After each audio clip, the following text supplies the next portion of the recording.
দেখি কোনো সেন্স নাই, রাতা বেহোশের মতন দাঁড়িয়ে যাবেন, অন্য সচেতনা পর্যন্ত নাই। আপনি ঠিক আছেন? না ভাইয়া জন্টিত। আচ্ছা, এই পাশেই আমাদের আশ্রম আছে, আপনি আমার সাথে চলেন। কাজকর্ম পারেন তো? সব পারি সব। রান্না করতে পারেন?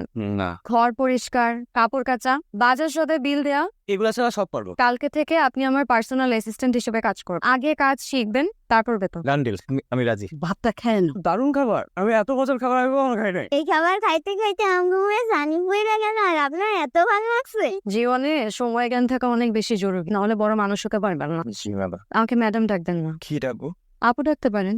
না আপু না ডাকি, দেখলে ম্যাডাম ম্যাডাম ফিল হয়। এই দেয়ালটা খুব ভালো করে পরিষ্কার করবেন জলদি। চুরি করার অভ্যাস আছে? না মানে আগে যে ছিল সে প্রতিদিন 50-100 টাকা করে মার।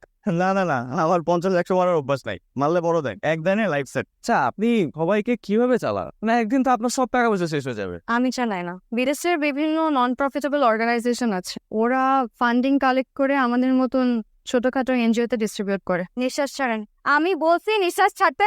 আপনি সিগারেট খাইছেন? নাই নাই কুয়াশা কি হয়েছে? আমাকে এই আশ্রমের জন্য বিদেশি একটা সংস্থা থেকে অনুদান সাহায্য আর কি।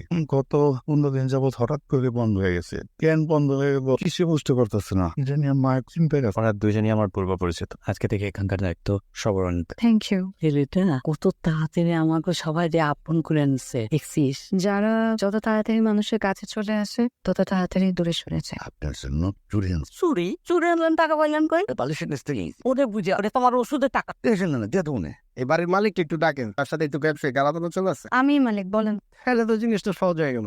আমাদের স্যার এখানে একটা কমার্শিয়াল বিল্ডিং বানাবে, উনি আপনাকে কল দিচ্ছিল। আপনি তো শিক্ষিত মানুষ, ভদ্র মানুষ, মানুষের মঙ্গলে কাজ করেন, আপনি জায়গাটা ছাইরা দেন, তাতে আপনার মঙ্গল হবে, আপনার আশ্রমের মানুষগুলোর মঙ্গল হবে। আপনাকে কি আমি একবারও বলছি আমার আশ্রমের মঙ্গলে চিন্তা করতে? আর একবারও আপনাকে এই কথা বলছি যে আমি এই জমি বিক্রি করব? সেই কথা আপনি বলেন নাই। কোনোদিন যেন না দেখি আপনাদেরকে এখানে আমি। এই যে আমি শিপন, স্কুল জীবনে জায়গা জমি দখলের উপর 110টা উপায়ের বই পড়ছি। আপনি যদি ভালো ভালো জায়গাটা দিয়ে দেন তাহলে তো ভালো, আর যদি না দেন ওই যে 110টা উপায় আছে না, এগুলো আপনার প্রয়োগ করতে হবে। সকাল থেকে তো লাইন ঠিক করার চেষ্টা করি, লাইন ঠিকও হয়েছে কিন্তু কোনোভাবেই পানি উঠতেছে না, মনে হয় অন্য কোনো সমস্যা হচ্ছে। তাহলে এখন এখন আমি একটু যাই দেখি সাপ্লাই পানি পাই নাকি। 2 ড্রাম পানি আনলে অন্তত একদিন তো চলবে। সকাল থেকে এখানে কারেন্ট নাই, পুরো এলাকায় কারেন্ট আছে, আপনি একজন লোক পাঠাবেন কাইন্ডলি প্লিজ।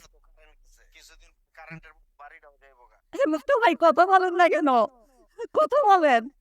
চাচা, আশ্রমের ব্যাপারে কথা বলতে এসেছি। প্লটটা নিয়ে আপনারা উঠে পড়ে লেগেছে। এতগুলো অসহায় মানুষ আশ্রম ছেড়ে দিলে কোথায় যাবে? বাজানি এইগুলা নিয়ে তুমি একদম ভেবো না। সমস্ত ব্যবস্থা হয়ে যাবে। কি ব্যবস্থা করবেন আপনি? জায়গায় জায়গায় ওদের থাকার ব্যবস্থা করে দিবেন, উদ্দেশ্য হাসিল হওয়া পর্যন্ত। তারপর তো ঠিক ছুড়ে ফেলে দিবেন। আমি যতদিন বেঁচে আছি আমার আশ্রমের কিছু হতে দেব না। এমনি কে? আমার ছেলে Rehan Chowdhury. Excuse me sir, আমাদের এই টেবিলটা রিজার্ভেশন দেওয়া আছে স্যার, আপনি কাইন্ডলি একটু অন্য একটা টেবিলে বসতে পারেন। চাই কেন, কি সমস্যা? এটা বলে কি সমস্যা? রেস্টুরেন্টে আমি কিনতে চাই।